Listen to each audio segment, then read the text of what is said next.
Ok. Je sais pas pourquoi j'ai pensé Voilà. à ça. La question sur la Ktoret. La Ktoret du Beth Amikdash s'entête jusqu'à Yericho. Cette Ktoret-là, elle représente la pénétration dans les forces du mal pour en extraire l'étincelle de sainteté qui est prisonnière dans les forces du mal. C'est pour ça que la Ktoret annule toutes les mauvaises choses. Il y a un passage du Zohar où il y avait sur une ville une épidémie et les tzadikim du Zohar sont partis à tous les quatre coins de la ville. Ils ont commencé à dire la Ktoret avec les kavanot et puis l'épidémie s'est arrêtée. Vous voyez. Donc la Ktoret, c'est bien quand on fait Chanukah Taba et selon les Mekoubalim de dire la Ktoret également. Et la Ktoret, bon, c'est le Echad Esrei, le 11, qui est supérieur au 10. Parce que ça inclut le Keter justement. Et le 11, c'est cette main qui vient prendre au sein même des forces du mal la sainteté qui est la colle qui est marzique, qui tient les forces du mal et qui les empêche de s'écrouler. Donc dès que l'on retire, l'action n'est pas extraordinaire, on va dire, on va dire, c'est pas du grand cinéma, juste de ressortir, la sainteté et tout s'écroule. Il n'y a dans la sorcellerie, dans les forces du mal, que ce qui s'appelle Yenikat Achitsonim, le fait que les forces du mal prennent la vitalité, et à ce moment-là, dès que l'on enlève la sainteté, alors il n'y a plus rien. Et c'est ça aussi l'indécence de Mekadesh, c'est ça aussi forcément. C'est la Ktoret, elle est le Chad Esrei, le 11. Donc elle représente ce travail de notre génération, de savoir à la fois s'investir dans le monde, mais dans la rencontre avec les forces du mal, de se retirer également. De savoir se retirer et d'enlever jusqu'aux racines du mal en fait. Donc d'où ne pas s'impressionner. Voilà, d'où le fait de ne pas se laisser impressionner, ni jeter pas à l'autre, comme dit l'Admorazaken. Voilà. Alors on va faire avec l'aide de Dieu un Mamar du Rabbi sur Pessah pour rentrer dans Pessah déjà. On va essayer de le faire en entier, donc enfin tout au moins on va commencer. Besiat Adishmaya Yudalef Nissan Tavshin Membet. Kimet, etc. Maretz Mitzrayim Arenu Niflod. Vous vous rappelez cette phrase, il y a de nombreux mamarim de tous les Rebbeim. L'Ibur Amatri, c'est toujours dit par tous les Rebbeim. La parole qui commence le mamar, le pasouk, le verset. Comme au jour de ta sortie d'Égypte, Kimet, etc. Maretz Mitzrayim Arenu Niflod. Montre-nous, tu nous montreras au futur des merveilles. Voilà. Et ça, évidemment, quand on a étudié déjà pas mal de mamarim là-dessus, ça fait écho dans notre conscience. Et on sait la précision du Zohar sur ce fait-là. Uva bedrouché rabotenu nesienu, qui est rapporté dans les écrits des Rebbeim. Bema shekatu kim lashon rabim. Tout le premier sens et la première question, c'est de dire pourquoi kim lashon rabim? Pourquoi comme au jour au pluriel? Pourquoi cette question? On est sorti d'Égypte un seul jour, donc pourquoi parler au pluriel? Également, comme tous les jours, on a la nécessité, la mitzvah de rappeler la sortie d'Égypte. Là aussi, on s'aperçoit que Ktiv, Zachor et Ayom Azeh, Asher Yetzatem Mitzrayim. On s'aperçoit que c'est au singulier. Donc pourquoi dans la parole qui est citée dans le verset du Navi, dans Micha, alors pourquoi c'est dit au pluriel? Oui, alors pardon, je n'ai pas traduit. Zachor, souviens-toi de ce jour, là, Asher Yetzatem Mitzrayim, dans lequel vous êtes sortis d'Égypte. Voilà. Souviens-toi de ce jour-là dans lequel vous êtes sortis d'Égypte. Pourquoi? Parce que c'est un seul jour. Donc pourquoi dans le Navi, tout à coup, il est dit, dans le prophète, comme au jour au pluriel de ta sortie d'Égypte. Leman, Tiskor, Atiom, etc. Maret Mitzrayim. Voilà, dans le fait de se rappeler, on dit, afin que tu te rappelles du jour de ta sortie de la terre d'Égypte. Il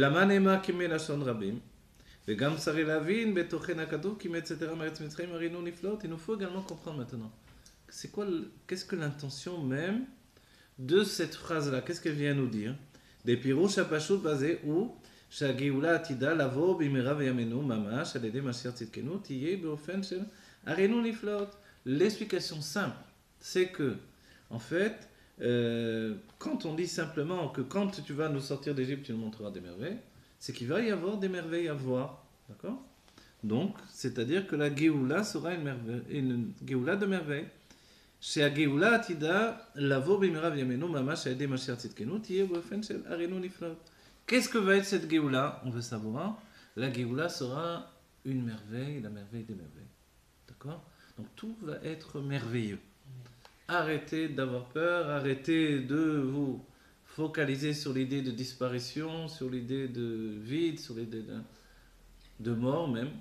Pour ceux qui ne connaissent pas, l'inconnu est souvent dans le synonyme de mort en fait malheureusement, mais c'est pour ça que l'on doit agrandir et que le Rabbi a mis en avant l'idée d'étudier Géoula ou Mashiach, d'agrandir l'idée de Géoula. Dans la Géoula on ne meurt pas, on vit la vie éternelle. Okay? Et cette vie que nous faisons au sein de notre réalité, si elle n'est pas avec la Khatima, avec la signature de la présence absolue de Dieu qui est tout y compris moi, ça c'est comparable à la mort, parce que c'est la mort de la conscience. Donc pour avoir une conscience vivante, il faut rentrer dans la vie éternelle. D'accord? Et ça, ce sont les merveilles de la Géoula. Non pas des merveilles juste des feux d'artifice, incroyables, il va se passer des choses, c'est très joli, mais le fait que réellement, on passe dans une autre dimension. On se bouscule dans la pénétration dans une autre dimension. Voilà. Moi, je fais ce que je peux, c'est pour ça que j'écris des livres comme j'écris, pour bousculer les choses, pour que l'on avance vers cette nouvelle dimension, que l'on conjugue d'Aet Elyon et d'Aet Tarton, comme on a étudié. Que tout est Dieu et tout est Dieu au sein de notre réalité également. Mais cette réalité est une réalité absolue de la présence de l'essence de Dieu. Ok? Ça, ce sont les merveilles. Aresha Geoula Atida. Voilà. Évidemment, le pshat, c'est que la Geoula Atida, elle va être bien plus merveilleuse, bien plus élevée que la Géoula de la sortie d'Égypte. D'accord?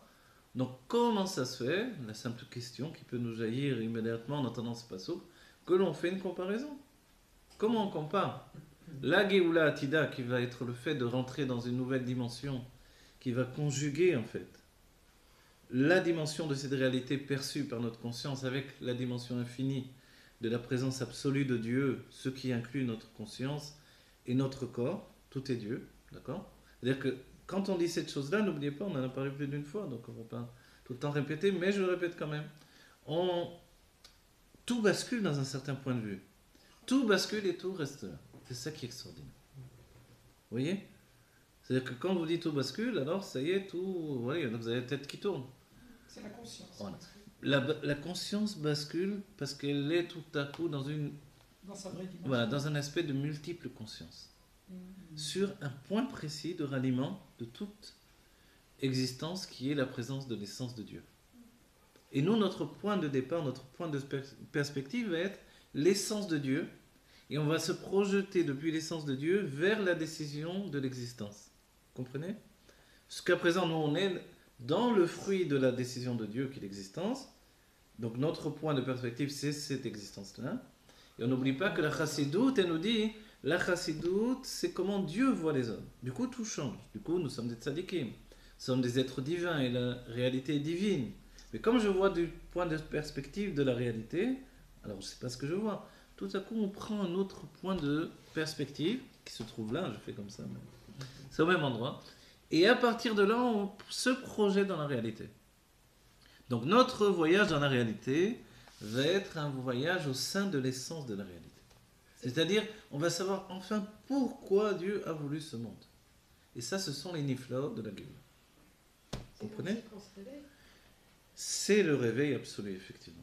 C'est le réveil absolu de nos sens, et entre guillemets, pour nous, pas pour l'essence, mais c'est le réveil de l'essence pour nous. Vous voyez? Bien qu'il ne dorme ni ne sommeille, Akadosh Baruch Hu, mais dans notre conscience, c'est le réveil de l'essence qui est en nous. C'est-à-dire que l'essence, la conscience, sans le savoir est déjà l'essence.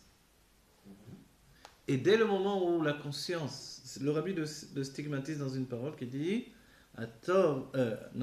Yesh Anivra ou Yesh Eloki.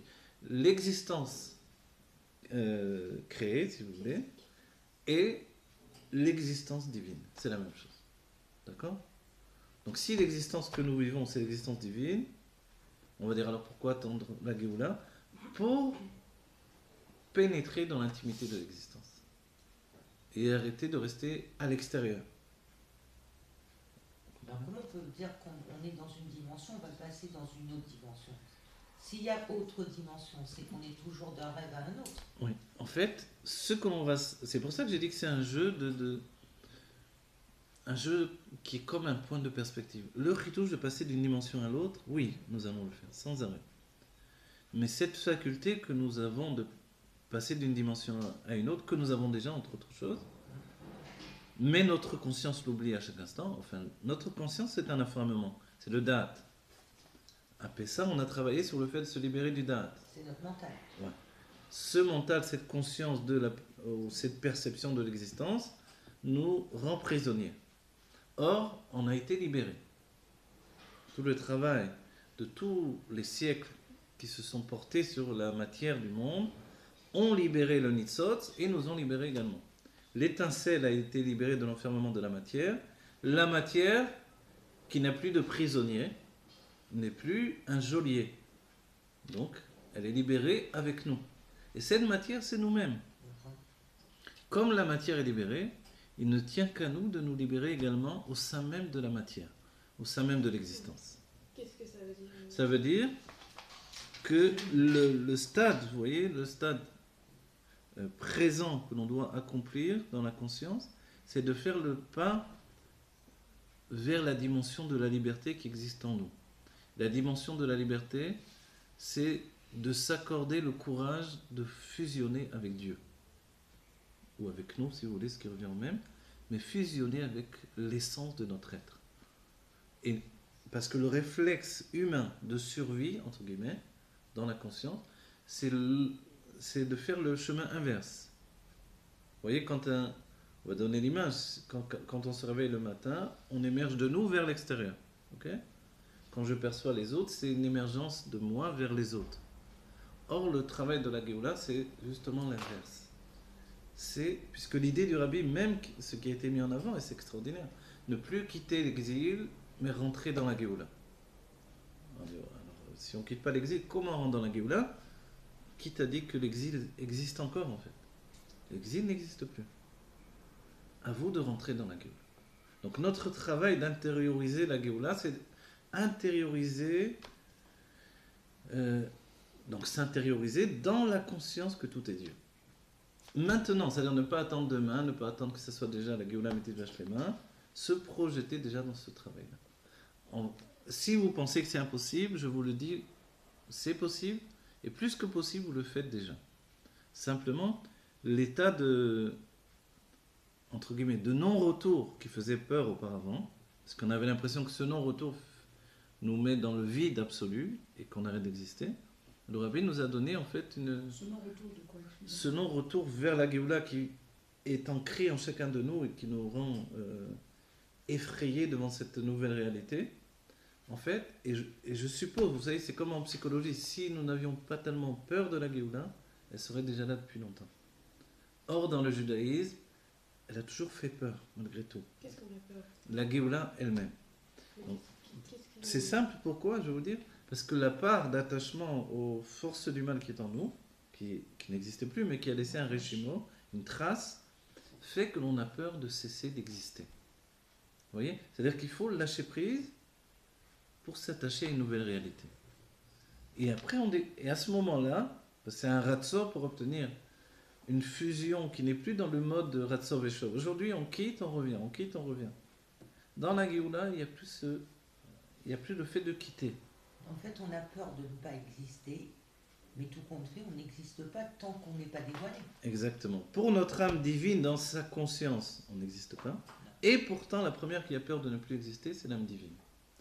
Parce qu'elle sait profondément la suprématie du corps, lequel n'est pas un dévoilement, mais est l'essence elle-même. Qu'est-ce qu'il faut lui dire alors à l'âme?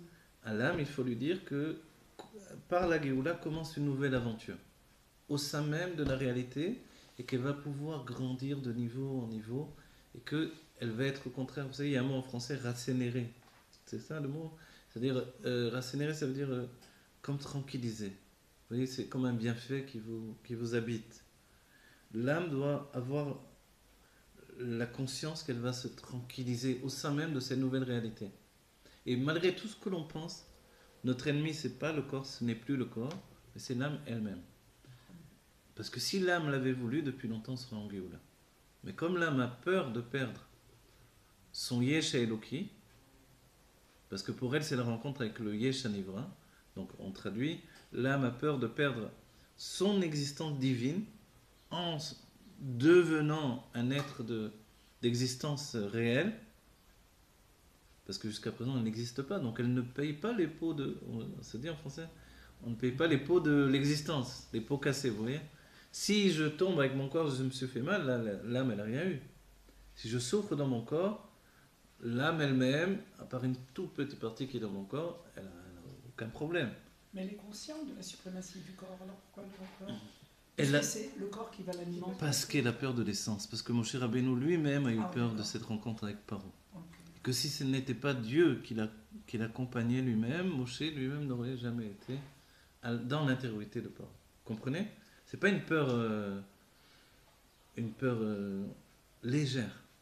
C'est une peur ancestrale qui équivaut pour nous, dans l'idée du corps et de notre réalité physique, ça équivaut à mourir. Mais pas mourir, je vais au Gan Eden. Ça équivaut à mourir et disparaître dans le néant. Et je vais vous dire une chose, si vous ne le savez peut-être pas, mais l'une des actions des enfants de Aaron, lorsqu'ils se sont donnés, donc ils sont partis de désir pour Dieu, l'une des actions, c'est de rendre possible justement cet abandon de l'âme. Ce ratso qu'ils ont fait, le fait de dédier leur âme à Dieu, c'est de rendre possible au moment de la Géoula, en plus du fait qu'ils élèvent toutes nos filotes, etc., toutes nos prières, mais de rendre possible pour l'âme le fait de se donner totalement. Jusqu'à présent, l'élévation de l'âme se faisait vers le haut. En hébreu, on dit Iaïta Shoevet. Elle avait un désir de s'englober dans ce qui est tout en haut. Donc de retrouver sa source divine. Or, le secret, c'est que la source divine n'est pas là-haut. Elle est là. Mais qu'elle ne ressemble en rien à ce que l'on avait pu penser. Vous voyez, c'est comme si vous dites j'ai envie de voir un tzaddik, j'ai envie de voir un tzaddik, et vous le voyez, vous dites qu'est-ce que c'est ce type-là? Oui, c'est quoi ce type-là? J'ai dit entre guillemets, ça n'a pas du tout l'air d'un tzaddik. Ce sont les nouveaux tzaddikim d'aujourd'hui. Ça te va pas? Oui, comment vous dire? Qu'est-ce que vous avez dit? Ce sont les nouveaux tzaddikim d'aujourd'hui. Ça te va pas? C'est pas. Mais En fait, ouais. c'est élargir. Voilà. En fait, et du En coup, fait, de ouais, vous dire, connaître, mais comment vous voulez que je lui fasse confiance, etc. Il m'a l'air plutôt Bien d'un sûr. bandit, quoi. Moi, je suis d'accord. Pour dire la vérité. Un rachat vétovolo, mais pas un tzaddik. Mais non, tu n'as pas compris, c'est ça. Et pour l'âme divine, ça revient à peu près à ça. Vous voyez. Comment je peux. C'est ça le nouveau tzaddik, tu n'as pas compris. Il doit avoir du Yetzer Hara, il doit lutter contre. Et en même temps, il devient de plus en plus positif. Qui? C'est le nouveau tzaddik, nous-mêmes. Nous. C'est nous, quoi. Mais pour l'âme divine, elle regarde quelqu'un comme moi, elle dit mais il est plein d'Yetzer Hara, ce type-là. Oui. Donc elle ne comprend pas. Là-dedans, je dois m'investir. Mais oui. La même chose pour Moshe, rentre dans Paro. Mais Paro, c'est une horreur, cet homme-là. Il fait, je sais pas quoi, peut-être, je sais pas s'il faisait, il faisait des sacrifices humains, il se baignait dans un bain des enfants juifs. Mais quoi cette horreur-là? Je veux rentrer dans lui. J'ai envie de le détruire, de le tuer. Non, tu lui donnes du kavod et tu rentres dedans de lui. Donc on dit le truc le plus fou du monde. Vous comprenez? C'est exactement comme dans la guerre à Paris, par exemple, en France. À qui vous pouvez faire confiance? Qui ont été les résistants? Les résistants, c'était plus des bandits que des gens honnêtes. Le monsieur Dupont, très gentil, etc., c'est lui qui a vendu des familles entières de juifs. Vous voyez? C'est lui qui a été tout seul au bureau de la Gestapo pour leur dire. Comme ça, ensuite, ils pouvaient voler leur appartement et dépouiller tout ce qu'il y avait dedans. Mais c'était un monsieur très respectable, très gentil. Il disait tous les jours bonjour monsieur, au revoir monsieur. Qu'est-ce qui s'est passé? Vous comprenez? En fait, c'est là, la réalité, elle est là. C'est pour ça que le Baal Shem Tov avait, même les voleurs du Baal Shem Tov, ils existaient. Ils venaient demander des brachot au Baal Shem Tov, ils étaient attachés à lui. Et il disait qu'il les aimait, ces voleurs-là. On va dire, on ne peut pas voler, être dans la Torah, c'est vrai. Mais en fait, la réalité n'est pas exactement telle que l'on voudrait. Et la réalité de la Géoula, c'est rentrer dans cette vie où je découvre que mon meilleur allié pour la Géoula, c'est mon âme animale. et que mon âme divine devient petit à petit mon ennemi. Parce qu'elle a peur de reconsidérer en fait. La trajectoire est tout à fait différente. Jamais j'aurais pu vous dire ça sans des Maamarim du Rabbi, évidemment. Mais c'est vraiment que tout le yesh, il vient de l'âme divine et non pas de l'âme animale. Je comprends. Non, le yesh, il vient du corps. Non, ça c'est le yesh anivra qui nous semblait jusqu'à présent être mauvais. Le Rabbi nous a Non, dit, le yesh amiti. voilà, le yesh anivra ou yesh amiti. Vidéo. Et le yesh divin, Oui. qui vient de l'âme divine, Oui, c'est lui notre ennemi pour apporter la Géoula Mitzvah Shlema. Donc, Finalement. quand un des rabbins il dit Le- il chute à son âme divine, Mhm. en fait l'âme divine elle vient nous embrouiller d'un certain point de vue. En fait, évidemment, voilà, on ne va pas maintenant casser du succès de Non, l'âme on divine. est, Évidemment, sans l'âme divine, il n'y aurait ouais. rien du tout de tout ça, évidemment. Oui. Et puis le travail reste toujours à l'associer. Quand je dis tout ça, basé sur un mamar du Rabbi, Parashat Pintra, c'est que l'idée est différente.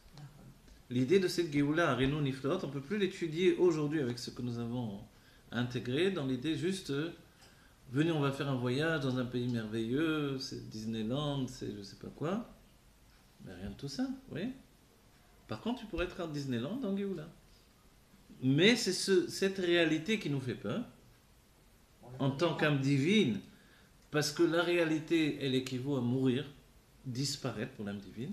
C'est ce qu'elle perçoit dans le corps. Le corps est tellement puissant, il est un générateur de tellement d'énergie divine, insoupçonné de l'âme, c'est écrit tout ce que je dis dans la précédente, insoupçonné de l'âme divine, que finalement l'âme divine est effrayée. C'est vrai que dans un premier temps, elle s'est sentie emprisonnée, en prison. Mais pour emprisonner une âme infinie, il faut être extrêmement puissant. Et cette puissance-là, en fait, elle désigne la source même de toute la réalité dans laquelle nous vivons. Et c'est pour ça que la réalité a pu enfermer l'âme divine pendant des siècles.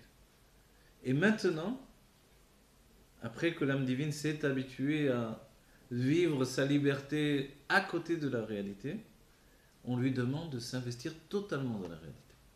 Et c'est le dernier pas à franchir.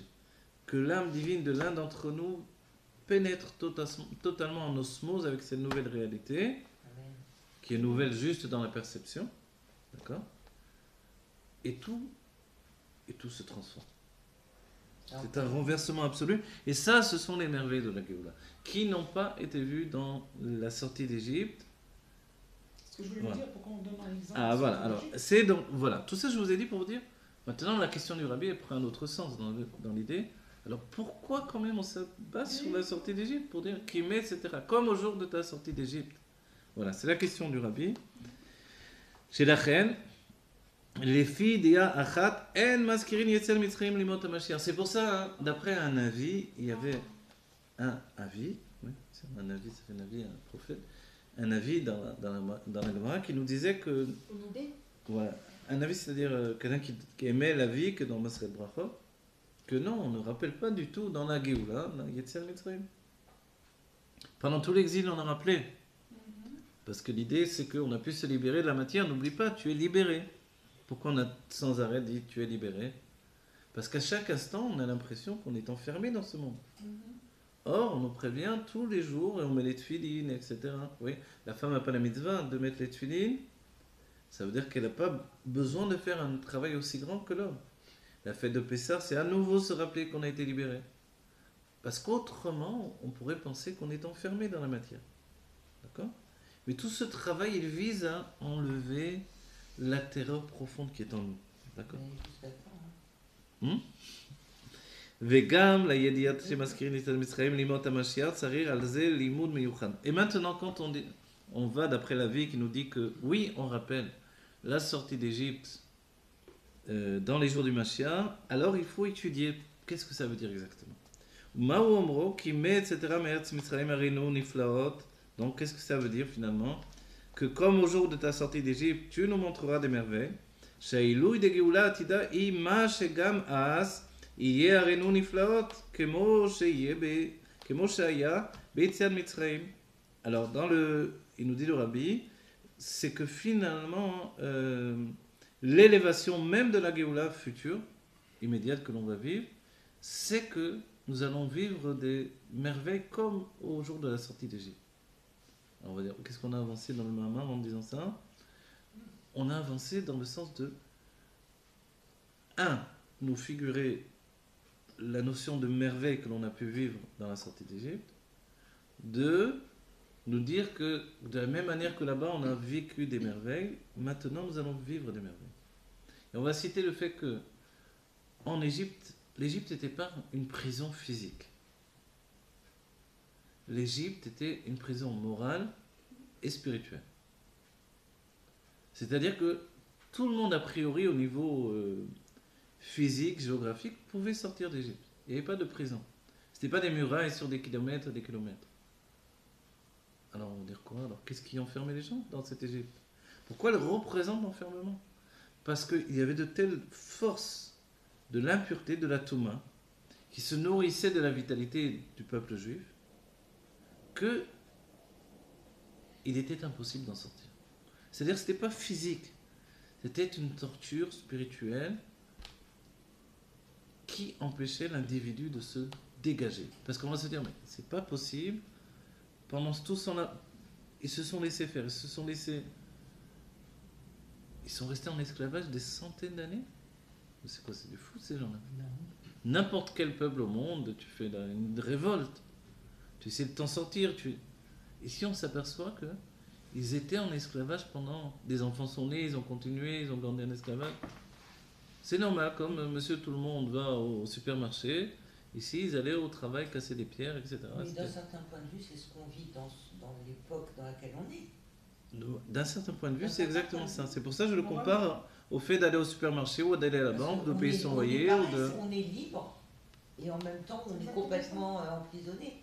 Donc si on ne déclenche pas en nous un système une sorte de signal d'alarme déjà, et un système nouveau, oui, c'est comme on appelle dans les ordinateurs un antivirus. S'il n'y a pas un antivirus, bon, la plupart du temps, c'est ceux qui mettent les virus qui vendent des antivirus après. Mais disons, un antivirus qui nous permet de nous libérer de l'intérieur. Donc en fait, si on se dit, mais quoi, tu vas me dire que plus de 100 ans, ils sont restés en exil comme ça, et personne ne s'est révolté. La Torah ne signale personne, au contraire, finalement, ils ne voulaient pas sortir. C'est-à-dire, c'est affreux. C'est affreux de penser qu'il n'y a pas eu une seule révolte dans toute cette période. Mais c'est ce qu'on est en train de vivre. Voilà. Et en fait, nous-mêmes, si on n'avait pas eu la révolte du Rabbi Ménard Mashiach dans notre époque, on serait resté comme ça. On aurait dit qu'un jour il vient la Géoula, voilà, l'Ati de Lavo dans le futur, etc. Et on attend tranquillement la pénétration dans le 7e millénaire. Voilà. En se disant, les arrière-petits-enfants des arrière-petits-enfants rentreront dans la Géoula. Et le Rabbi est venu et a bousculé tout ça. Et il a dit maintenant tout de suite. Et ce maintenant tout de suite, il est devenu pour nous une obsession. C'est-à-dire que le secret de ce maintenant tout de suite, c'est que le Rabbi n'a pas parlé à l'âme divine. L'âme divine, elle est comme les Tanaïm. Que le Mashiach et la Géoula viennent, mais pas de mon temps. Pourquoi? Regarde-moi ça. Tu crois que les gens ont le temps d'étudier? Tu crois que les gens ont la tête à la Torah?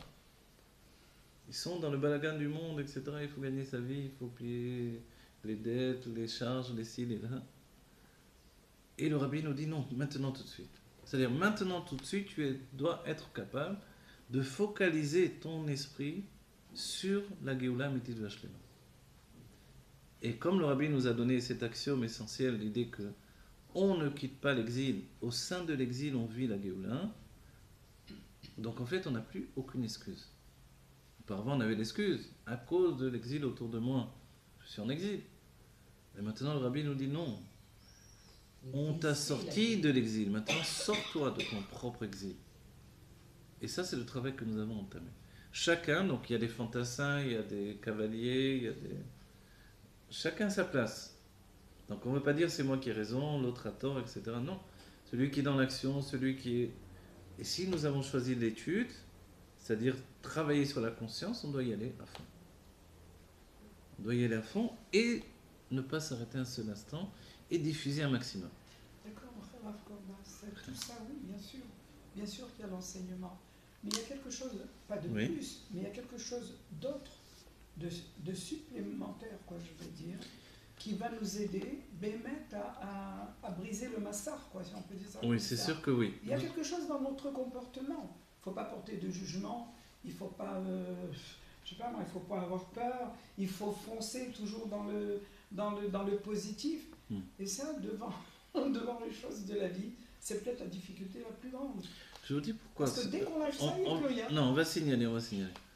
Le fait de ne pas avoir... je vais le traduire autrement. La Chassido, depuis la Noazaken, nous a expliqué c'est un chemin long et court. Chassido Rabbah. Ça sous-entend quoi, hein? Ça sous-entend tout ce que vous me dites. C'est-à-dire, les craintes, les doutes, ils sont là avec nous au quotidien. Parce que le chemin est long. En quoi il est court? Dès le moment où ça y est, j'ai accédé à cette fusion. La fusion, c'est que l'être qui est en moi, qui a les craintes, les doutes, les colères, oui, cet être-là est en train de se purifier. L'Admorazaken a dit, on n'a pas fait en un jour. La transformation de mon être humain en être humain divin, vous voyez, il nous a prévenu, l'Admorazaken, c'est un chemin long et court. C'est-à-dire, dès le moment où j'y arrive pour toute l'éternité. Et je ne dis pas qu'on a encore longtemps à passer, puisqu'il suffit que l'un d'entre nous seulement y arrive, et que tous les jours on se transforme. Je suis transformé, il faut l'affirmer. Je n'étais pas hier comme je suis aujourd'hui, je le sais. Et je travaille, et vous aussi, et chacun, on est transformé. Et le monde entier se transforme, et c'est sûr. Et tous les jours, il y a des témoignages de transformation. Et les gens disent, ça y est, il faut être heureux aujourd'hui. Ça y est, il faut gagner des millions aujourd'hui. Ça y est, il faut... Oui. Qu'est-ce qu'ils ont les gens? Qu'est-ce qui leur arrive? Avant, tout le monde travaillait, faisait son petit travail. C'est-à-dire, avant, tout le monde était dans l'exil. Aujourd'hui, la pensée de la Géoula s'est propagée. Ouvrez YouTube, vous allez voir la pensée de la Géoula. Facebook, la pensée de la Géoula. La télévision, je ne sais pas. On va l'abandonner, il n'y aura plus de télévision bientôt, j'imagine. Vous voyez? Les journaux, de partout. Et cette pensée de Géoula nous démontre, si on avait ce besoin-là dans notre vie personnelle, que le monde est en Géoula. Une Géoula non pas qui va venir, mais qui est déjà là. Simplement, on doit la rejoindre. Qui doit la rejoindre? Justement, toute cette personnalité humaine, avec les doutes, avec les manques, avec les envies. On a peur tous de ne pas être rassasiés par la Géoula. Comprenez? C'est comme si vous avez un invité et vous lui donnez un plat qu'il n'avait pas prévu, son âme animale est bloquée par cette vision-là, et au lieu d'essayer de goûter ce plat, alors il reste bloqué sur l'image que l'on a. Il y avait avec le Rabbi Moarash, il était en pleine prière avec les chassidim, et d'un coup, il s'est tourné vers un chassid, il a fait comme ça, un plat de pâtes. Tzalachat shalitriot, comme ça il a fait. Alors, on a demandé au chassid qu'est-ce qui se passe. Il a dit, mais j'ai eu très faim, et sur la fin de ma prière, de sa Hamida, il a commencé à penser, je vais rentrer manger à la maison, je vais demander à ma femme un plat de pâtes, etc. Et il a commencé dans sa tête à se faire une question-réponse avec sa femme sur les plats de pâtes. Donc le rabbi, il avait ça en pleine prière, il a dit un plat de pâtes, celui-là. Voilà ce qu'il est. Mais on est tous comme ça, c'est pas que lui c'était un frayeur et nous on est mieux. On est tous pareils. Quand on a faim, ça y est, les images elles sortent. Et c'est l'image elle-même qui porte l'inscription de ce qui est mauvais pour nous. Donc de plus en plus on se déshabille. Et il faut savoir, il y a un terme dans la chassidoute, c'est encore plus dans la chassidoute Breslev, mais ça existe au sein même de la chassidoute Rabat sous un autre langage, c'est, on doit l'étaken et akwa ramedame. C'est réparer la force de l'imagination qui est en nous. C'est pour ça que j'ai écrit des livres, pour faire ce travail. Parce que, pourquoi? Elle ne s'annule pas, le corps ramedame ne s'annule pas. Non, elle ne s'annule pas, parce que c'est une force vive de l'âme. Cette force vive de l'âme, elle nous permet de voir et de concevoir. Mais l'imagination, c'est le moteur de la création. Exactement. L'imagination, Donc, c'est la nous tendance, sommes c'est au sein de l'évidence. l'imagination divine. Quand on parle de Hachara, c'est quoi? Mhm. C'est ça, c'est l'imagination. Ah oui. Dieu imagine sans aucune formulation d'obligation. C'est-à-dire, il imagine ça, il imagine ça, il imagine.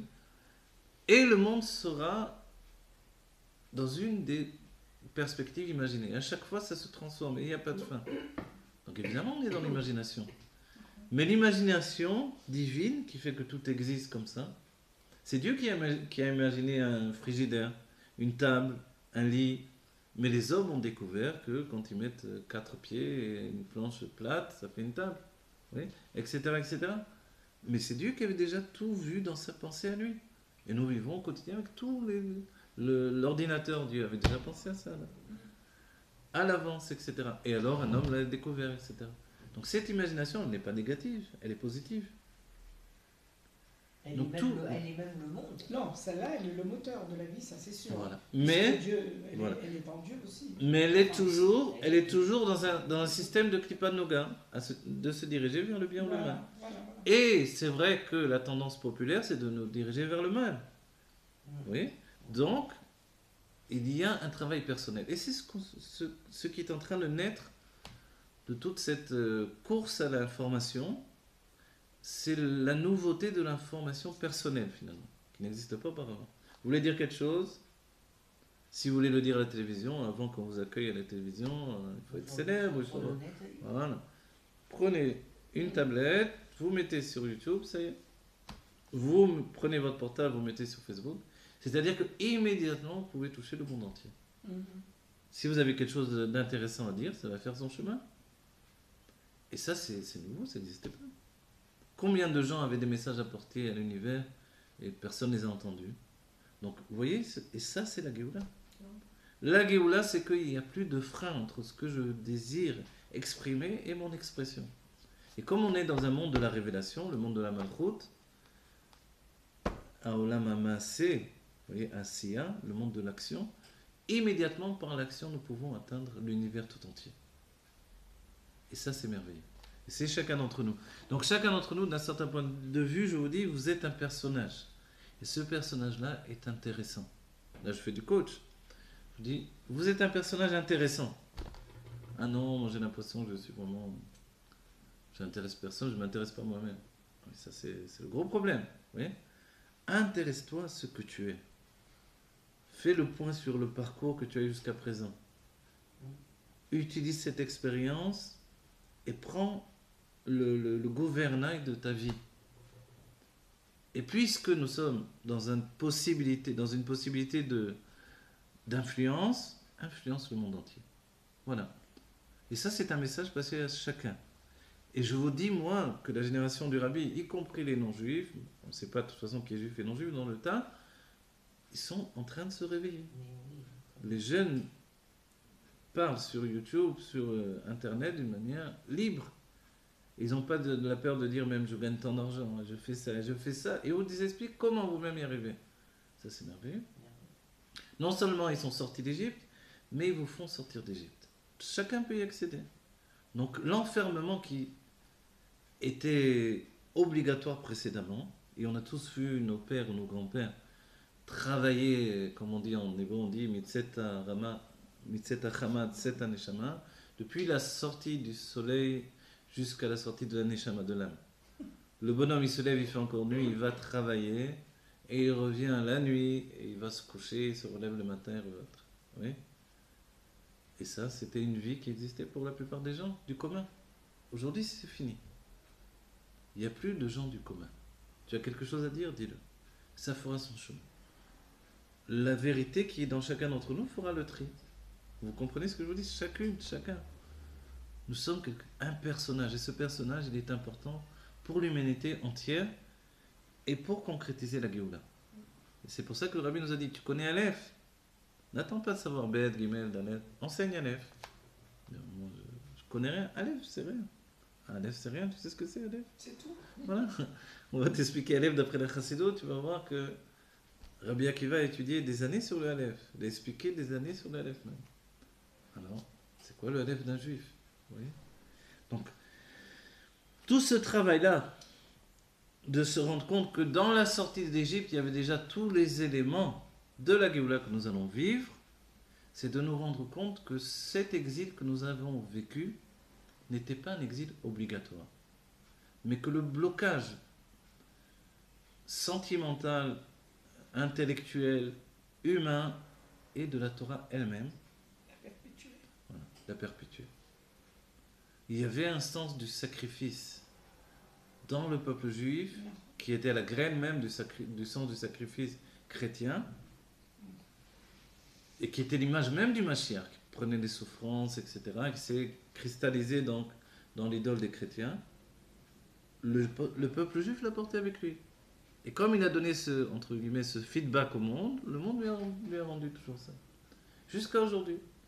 Mais d'un autre côté, on ne pourrait pas dire que notre volonté, puisque tout est Dieu, notre volonté, c'est d'avoir voulu une période d'expérience humaine, justement pour avoir des ressentis humains dans l'obscurité comme dans la lumière, juste pour revenir à nous-mêmes. La réalité, c'est exactement comme vous dites, puisqu'on ne peut pas dire Dieu, il n'a pas fait ça au hasard, évidemment. Ben oui, Et puis, on n'est pas totalement des frayeurs, comment dire. On n'est pas totalement idiots dans donc tout ça. on commence à retrouver la mémoire de notre essence, de qui on est véritablement, ce qui nous permet de prendre du recul par rapport à toutes nos créations. Parce que c'est ce qu'on a voulu. Tout le monde fait nos souffrances qui nous, mais quand même qui nous ont fait un certain mal, pour revenir justement à cette liberté d'être soi. Exactement. C'est-à-dire que nous n'aurions jamais pu faire d'Irabat Artonim, une maison pour Dieu ici-bas, Avec la structure. en étant resté dans une structure divine telle que nous sommes réellement. Bien sûr. Donc on a dû réellement, et depuis le veau d'or, ça a recommencé comme ça. C'est l'idée même qui se cache derrière le veau d'or, rentrer dans une réalité, entre guillemets, même puérile. Puérile. Comment un être divin a besoin de travailler, de se fatiguer, de s'occuper de choses de la vie de tous les jours, même, qui semblent tout à fait puériles. Si ce n'est que, au bout du compte, on découvre que la réalité quotidienne est divine. Mais jusqu'à présent, l'enfermement n'était pas d'être au sein de la réalité, mais de ne pas savoir que cette réalité était divine. Donc de lutter pendant des siècles contre une réalité qui visait à m'enfermer également. Mais quand la conscience de la réalité se transforme, on n'a plus d'obligation de rester enfermé dans cette réalité. Mais c'est pour ça peut-être qu'on parle tout le temps, toutes les fêtes, dans les tfilotes de la sortie d'Égypte. Parce qu'on est au sein même de Paro. Là, on est en plein Exactement, dedans. bravo. Vous avez touché le point de rencontre avec l'esprit du Rabbi ici. Donc, du fait qu'il soit écrit comme au jour de ta sortie d'Égypte, Arenu Niflaot, tu nous montreras des merveilles. Mashma Shaniflaot, Shayu Bime Tzetecha, Kimet Tzetera Meretz Mitzrayim, Em Atchala Ve'ashuresh, Gam la Niflaot, Shayu Be'geula Atida. On sous-entend que c'est pas un hasard de citer les merveilles qu'il y avait dans la sortie d'Égypte. Mais moi je me dis, mais je m'en fiche que Dieu ouvre la mer, je m'en fiche que Dieu. Je veux voir Dieu directement. Vous voyez? Au sein de ces réalités, je m'en fiche du reste en vérité. Au bout du compte, on s'en fiche tous du reste. En hébreu, les rabbins utilisent ce terme, je m'en fiche. Ma'arpat la kadosh baruch hu, les rabbins disent. Qu'est-ce qu'ils s'en fiche Dieu de. Vous voyez? Donc nous, on peut dire, qu'est-ce qu'on s'en fiche de voir des merveilles? Allez, Dieu va nous faire quoi? On va flotter dans le ciel. Mais c'est ça ce qu'on veut? Non. Qu'est-ce qu'on veut? On veut voir Dieu. On veut voir que tout est Dieu. On veut voir du point de perspective de je suis Dieu. Non, mais on veut se voir surtout. Voilà. Dès que je vois du point de perspective de je suis Dieu, on découvre un monde qu'on n'a jamais vu. C'est ça ce que je veux vous faire comprendre aujourd'hui. Les niflaot, c'est pas feu d'artifice et ouverture de la mer, bien qu'on va le faire aussi. Mais les vrais niflaot, voilà, c'est de voir tout à partir de la présence de l'essence. Tel que Moshe l'a vu en rentrant dans Pharaon, et le point de démantèlement de cette réalité qui emprisonne, ça a été au moment de la sortie d'Égypte. Quand on a vu les 10 plaies dans l'Égypte, quand on a vu que l'Égyptien a pris dans ses mains un verre d'eau et qui s'est transformé en sang dans ses mains, que quand il me l'a payé, c'est devenu de l'eau, je me dis, il y a quelque chose quand même là qui n'est pas normal. Vous voyez? Parce qu'on va trouver, il y a eu des coraux dans la mer qui ont fait, j'en sais rien, une plante qui a donné que la mer, le Nil, pardon, est devenu rouge, etc. Ok, c'était au bon moment en tout cas, c'est bien. Voilà, donc c'était dans un timing parfait ça, quand ça s'est fait. Donc c'est évidemment toutes les excuses qu'on va chercher pour que ça tienne au niveau archéologique et dans la réalité, ou qu'il y ait un volcan qui a envoyé donc voilà tout le système. Ok, on s'en fiche en fait. Tout ça c'est du cinéma. Aujourd'hui on a des effets spéciaux, on va dire c'est beaucoup mieux. Donc alors, qu'est-ce qu'on veut voir? On veut voir Dieu, c'est tout. Le reste, ne me racontez pas d'histoire. Donc on ne veut plus quitter cette réalité, on ne veut plus un ratso qui nous fait... Et c'est pour ça que les racines de cette rencontre avec Dieu existent en Égypte. Et que Dieu se dévoile au don de la Torah, Anochi Avaye Elokecha Asher Hotzatecha Meretz Mitzrayim. Je suis l'Éternel ton Dieu qui t'est sorti de l'enfermement d'Égypte. Et toute la chassidoute dit, attends, Dieu, dis, je suis Dieu qui ai créé le monde. Mais c'est quoi? Je t'ai sorti d'Égypte? Peut-être qu'aujourd'hui on imagine, avec le service, ou avec l'armée, ou avec le service secret israélien, on va organiser un commando, on va délivrer les Juifs d'Égypte. Ça existe. Avec l'avion Hercule, etc. Alors qu'est-ce qu'il y a d'extraordinaire? Dieu, c'est difficile pour lui de faire ça?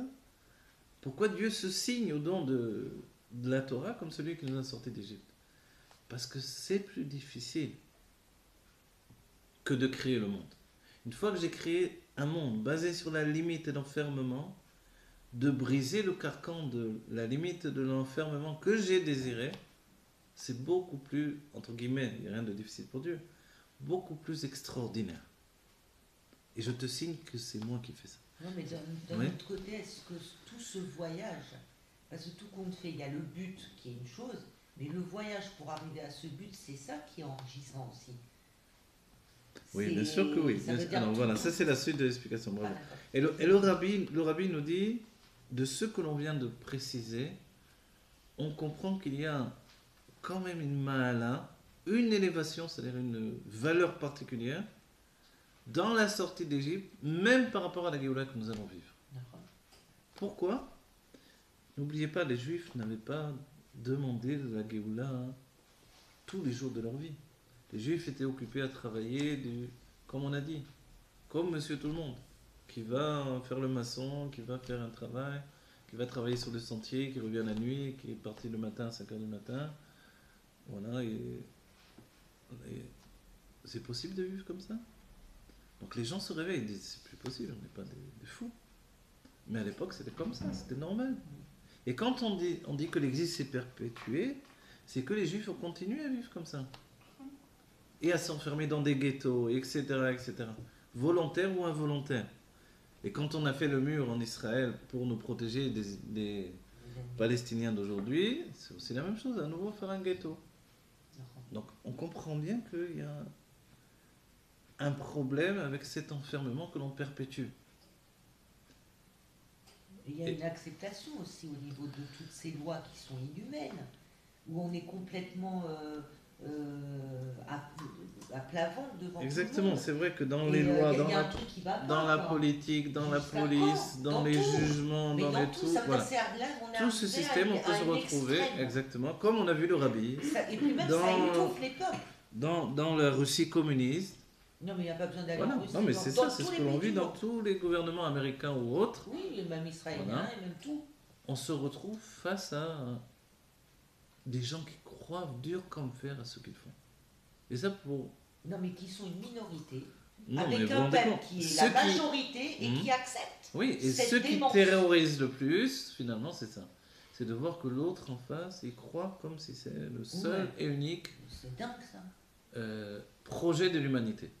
Oui. Non, mais le problème, c'est pas lui. Lui, il faut le remercier de nous amener à ce stade.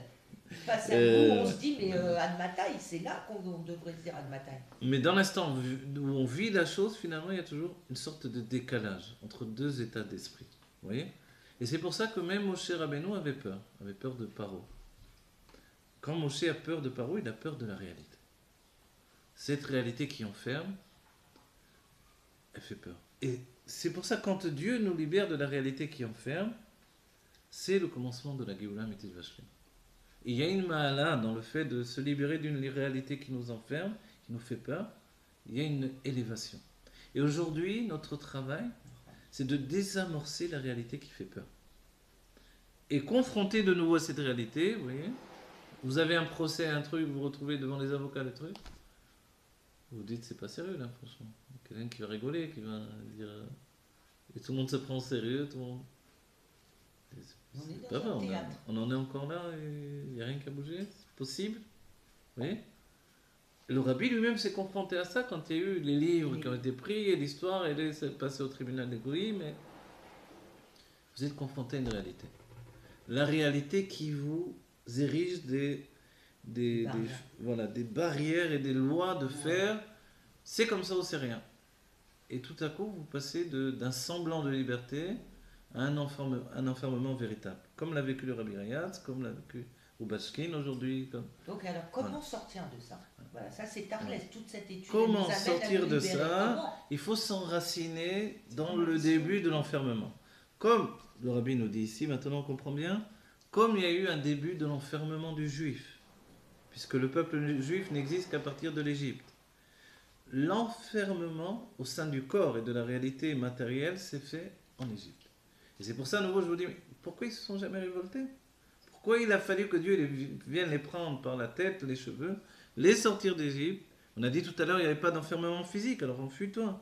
Mais l'enfermement moral était plus grand encore.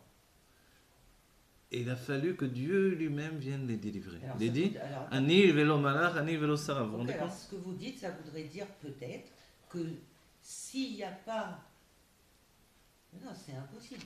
Puisqu'il y a rien d'autre Aujourd'hui, que- non, mais il n'y a rien non. d'autre que Dieu. Ça veut dire quoi? Dieu, il est venu les délivrer. C'est le Chélek Eloki en eux qui est venu les délivrer. Donc notre conscience divine, pas l'âme divine, mais Dieu réellement qui est nous-mêmes. Depuis l'essence, D'accord, Dieu vient il de est temps développer. qu'on prenne les choses en main, d'un certain point de vue. D'après le On Zohar, va attendre quoi? Que Dieu arrive voilà. et il nous délivre. Non, mais c'est un délire. Alors sachez, d'après le Zohar, qui a délivré le peuple juif? C'est la Bina.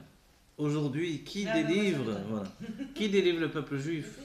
Qui nous délivre dans notre vie au quotidien? La Bina. Ouais. Il n'y a pas d'autre libérateur. Ouais, La ouais, Chorma, ouais. elle va jamais vous libérer. Non, non. La Chorma Elle est va vous tombée. laisser enfermé dans votre exil.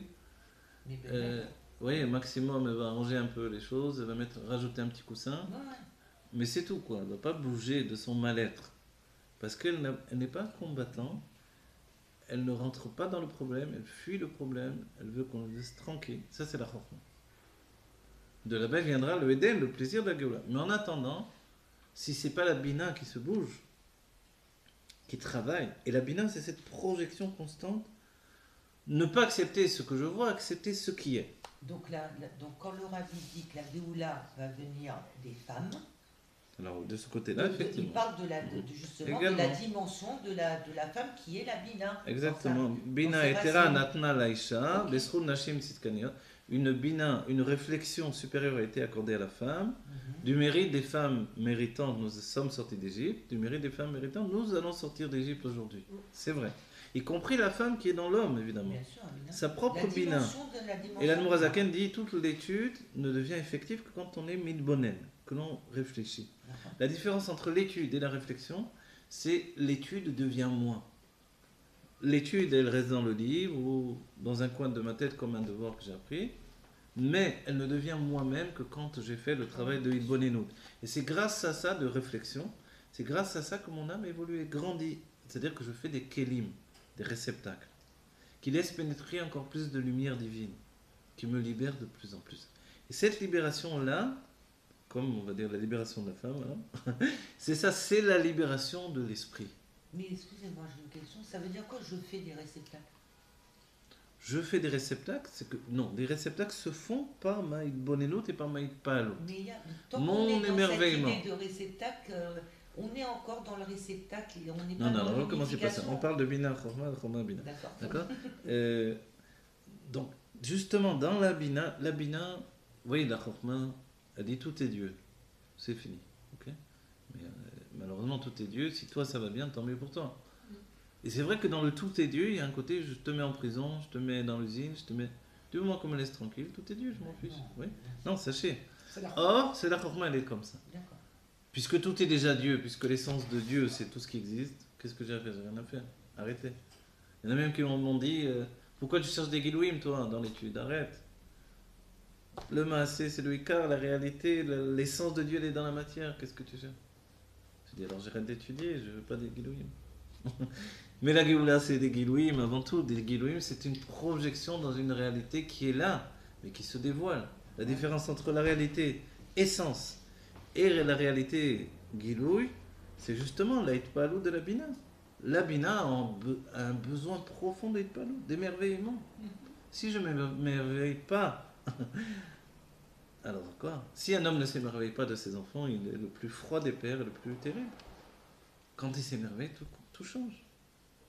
Vous voyez? Émerveiller, ça veut, dans tous les sens. C'est-à-dire aussi être mitragesh, avoir un sens de... Vous savez, il peut le laisser l'enfant sale, il s'en fiche, il ne va pas le Pas nettoyer. trop non plus, Ouais. parce qu'après on... Non, mais c'est un sens... Voilà. Alors, évidemment, Ouais, il faut mesure. doser la chose. C'est pour ça que Mourazakan a dit, on ne doit pas se laisser impressionner par le monde. Du coup, les chassidim ont pensé que non, on s'empêche toute émotion. Et l'Allemand Amsali est intervenu et dit non, on s'empêche toute émotion et tout, vous voyez, cette soubresaut par rapport à la réalité du monde qui nous enferme, mais par rapport au divin, à la divinité.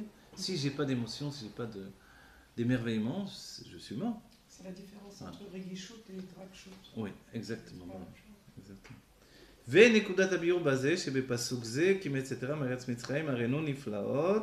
Donc le point de précision sur ce verset là, il y a שני פירושים, il y a deux explications. Me dites quand on doit finir. פירוש א', première explication. שגאולה עתידה תהיה כגאולה דיציאת מצרים. La première explication c'est que notre גאולה soit comme la גאולה, la délivrance de la sortie d'Égypte. Ok. שגם אז יהיה הראינו נפלאות כמו שהיה בגאולה דיציאת מצרים. C'est-à-dire que comme il y avait là-bas des merveilles, effectivement, il y a eu des 10 plaies, il y a eu des choses merveilleuses, Dieu est marché devant nous avec une colonne de nuée, de feu, etc. Ok. Et les Égyptiens sont morts, noyés dans la mer, c'est des merveilles, Dieu nous a montré des merveilles. Donc, comme là-bas il y a eu des merveilles, Dieu va nous montrer des merveilles aujourd'hui. Donc il y aura des choses qui vont se passer. Ok. Premier avis. Deuxième avis, Pirouche bête. שהנפלאות שיהיו בגאולה העתידה יהיו נפלאות גם דרך הנפלאות שיהיו בימי צאתרה מארץ מצרים. Le deuxième avis, c'est que non. C'est que ce qui nous paraissait des merveilles avant, c'est comme des choses banales par rapport aux merveilles qui vont être dans la Géoula. Comprenez? Et c'est vrai qu'aujourd'hui, quand on y pense, nous, avec notre esprit moderne, on va dire, entre guillemets, sans parler de péjoratif, de moderne, mais on se dit, bon, ok, ils ont suivi Dieu devant une colonne, etc. Ça nous a l'air limité quand même. C'était un peuple d'esclaves, ils sont partis dans le désert, ils sont morts dans le désert, la belle histoire. Franchement, non, c'est vrai, on dit, c'est quoi l'histoire là? Au lieu de rentrer en Israël, on traversait la mer pour revenir du même côté, on est resté enfermé 40 ans dans le désert, il y a eu des catastrophes tout le temps, des épidémies, des morts. Terrible, Oh là là, c'est ça. J'aurais dit.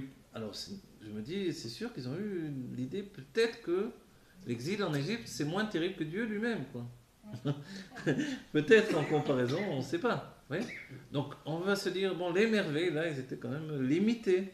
Quand on imagine la vraie liberté aujourd'hui, d'un homme libre qui fait exactement ce qu'il veut. Mais comment on peut être attaché à tout ça, alors que de façon claire, il est écrit qu'à chaque instant, tout est recréé. Donc on est quand même un peu, un peu limité quand même. Ça veut dire que si chaque instant tout est recréé, ça veut dire que tout est recréé, ok, mais tout est nouveau. Je suis un être nouveau à chaque instant. Si je me rattache à mes fausses croyances et à ce que j'étais et à tout ça, d'un certain point de vue, c'est pour nous amener à nous libérer aussi de tout ça.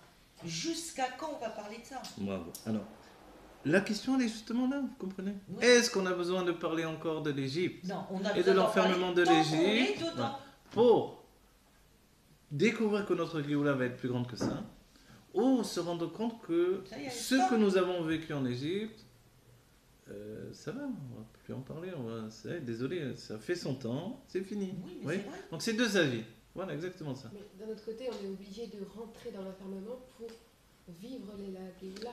Non, on a été rentré tout Mais seul. on- là, à la benne pour Non, un dans hôtel, on y a l'enfermement. été. Ouais, pas vous rentrer avez- dans. Oui. Ah, peut-être que je me suis mal exprimée, Rentrer mais- dans le monde, vous voulez dire. Oui, rentrer dans l'enfermement, oui, rentrer dans le monde. Oui.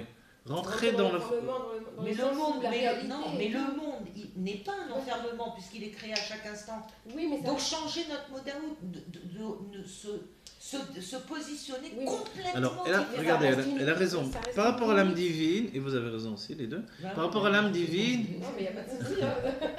par est rapport bien à l'âme d'avoir divine, raison, c'est hein. comme la Gemara, tout le monde a raison Voilà. au bout du compte. Vous voyez. Par rapport à l'âme divine, c'est vrai que ce monde est un enfermement, comme vous dites.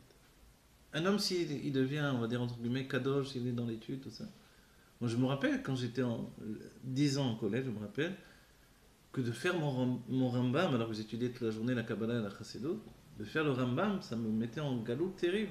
Parce qu'il parlait de ce qu'il y a dans le Rambam, quoi.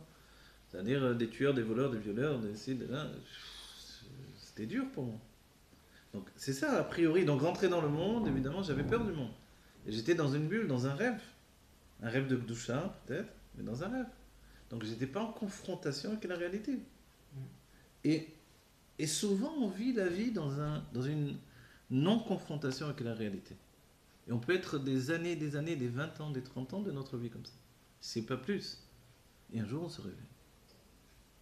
Dieu nous donne un réveil qui vient d'un côté et d'un autre. Quand on se réveille, on s'aperçoit qu'on n'est pas si kadosh qu'on avait pensé.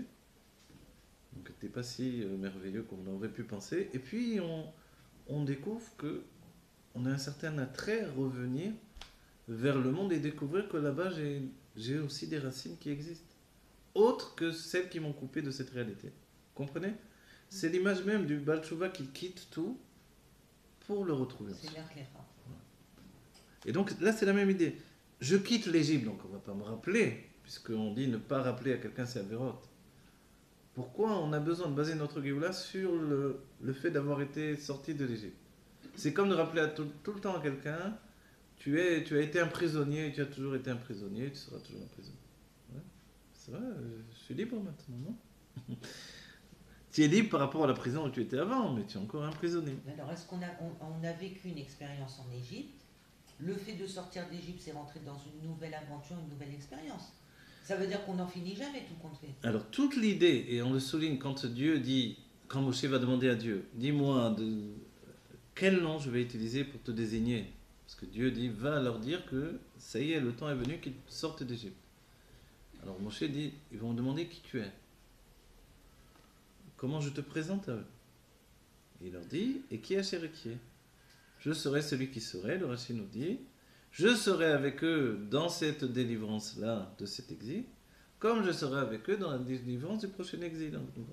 Et Moshe dit quoi? Je vais leur annoncer d'autres exils. C'est-à-dire que quand il y a cette discussion entre Dieu et Moshe est contre l'état d'esprit de Dieu de ce côté-là, évidemment. Parce qu'il dit Shlar na beyatishla, et qu'il va crier vers Dieu même. Donc en fait, l'état d'esprit, c'est que c'est le commencement de nouvel exil. Mais d'exil en exil, on sort de l'exil véritable qui est en nous. Et il faut se confronter aux exils pour se libérer. C'est ça l'état d'esprit, précédemment. Jusqu'à ce que l'on accepte aujourd'hui, par le biais du Rabbi Meir Mashiach, que l'exil n'en est pas un. Mais quand on est dans le monde de la Torah, l'exil c'est l'exil. Alors le Rabbi nous dit, on va sortir de l'exil de la Kedusha. Exactement. Parce que c'est le plus grand enfermement. Voilà. Et peut-être sur ce mot-là, on va terminer le Rama d'aujourd'hui, enfin, notre étude. Voilà. Que Dieu fasse que cette fête de Pessah, elle vienne, mais Simcha ou Tov Levav dans le Beth Amikdash, on s'associera pour manger le Korban de Pessah. Voilà. Teref Miyam Mamash avec le Rabbi Meir Mashiach. Un grand bonheur de vivre et que tout ça, évidemment, que ça occasionne chez nous le fait de sortir de notre conscience de l'exil qui nous enferme et de dévoiler la conscience d'une réalité qui n'est pas l'exil tel qu'on l'a raconté pendant des siècles. Mais si on sortait de la conscience tout court, on serait beaucoup mieux. C'est ça l'exil, c'est la conscience. Voilà. Donc en fait, une conscience libérée pour qu'elle devienne une volonté divine tout simplement, C'est ce que l'on désire immédiatement. Merci infiniment. Bravo.